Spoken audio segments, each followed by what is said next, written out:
Hi friends, welcome to cine family 2. TV serial actors Niranjan and Debjani Modak వీరిద్దరూ మొదటగా ఎన్నెన్నో జన్మల బంధం సీరియల్ ద్వారా మనందరికీ పరిచయమై బెస్ట్ సక్సెస్ఫుల్ జోడీగా గుర్తింపు తెచ్చుకున్నారు. ప్రస్తుతం నిరంజన్, డెబ్జానీ మొదక్ స్టార్మా ఛానల్లో ప్రసారమవుతున్న సత్యభామ సీరియల్లో హీరోయిన్ క్రిష్ సత్య క్యారెక్టర్లో చాలా అద్భుతంగా నటిస్తూ మంచి సక్సెస్ను తమ ఖాతాలో వేసుకున్నారు.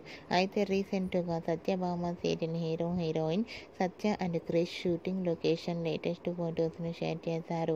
ఆ ఫొటోస్లో క్రిష్ సత్య షూటింగ్లో పాల్గొంటూ చాలా సరదాగా హ్యాపీగా ఎంజాయ్ చేస్తూ కనిపించారు. ఆ ఫొటోస్ చూస్తున్న వారంతా బ్యూటిఫుల్ అండ్ లవ్లీ కపుల్ అంటూ కామెంట్స్ పెడుతున్నారు. మీకు కూడా క్రిష్ సత్య షూటింగ్ లొకేషన్ లేటెస్ట్ ఫొటోస్ మీకు నచ్చినట్లయితే మీ అభిప్రాయాన్ని మీ కామెంట్ రూపంలో తెలియజేస్తూ లైక్ చేయండి, షేర్ చేయండి. మరిన్ని ఇంట్రెస్టింగ్ అండ్ లేటెస్ట్ అప్డేట్స్ కోసం మా సినీ ఫ్యామిలీ 2 ఛానల్ని సబ్స్క్రైబ్ చేసుకోండి.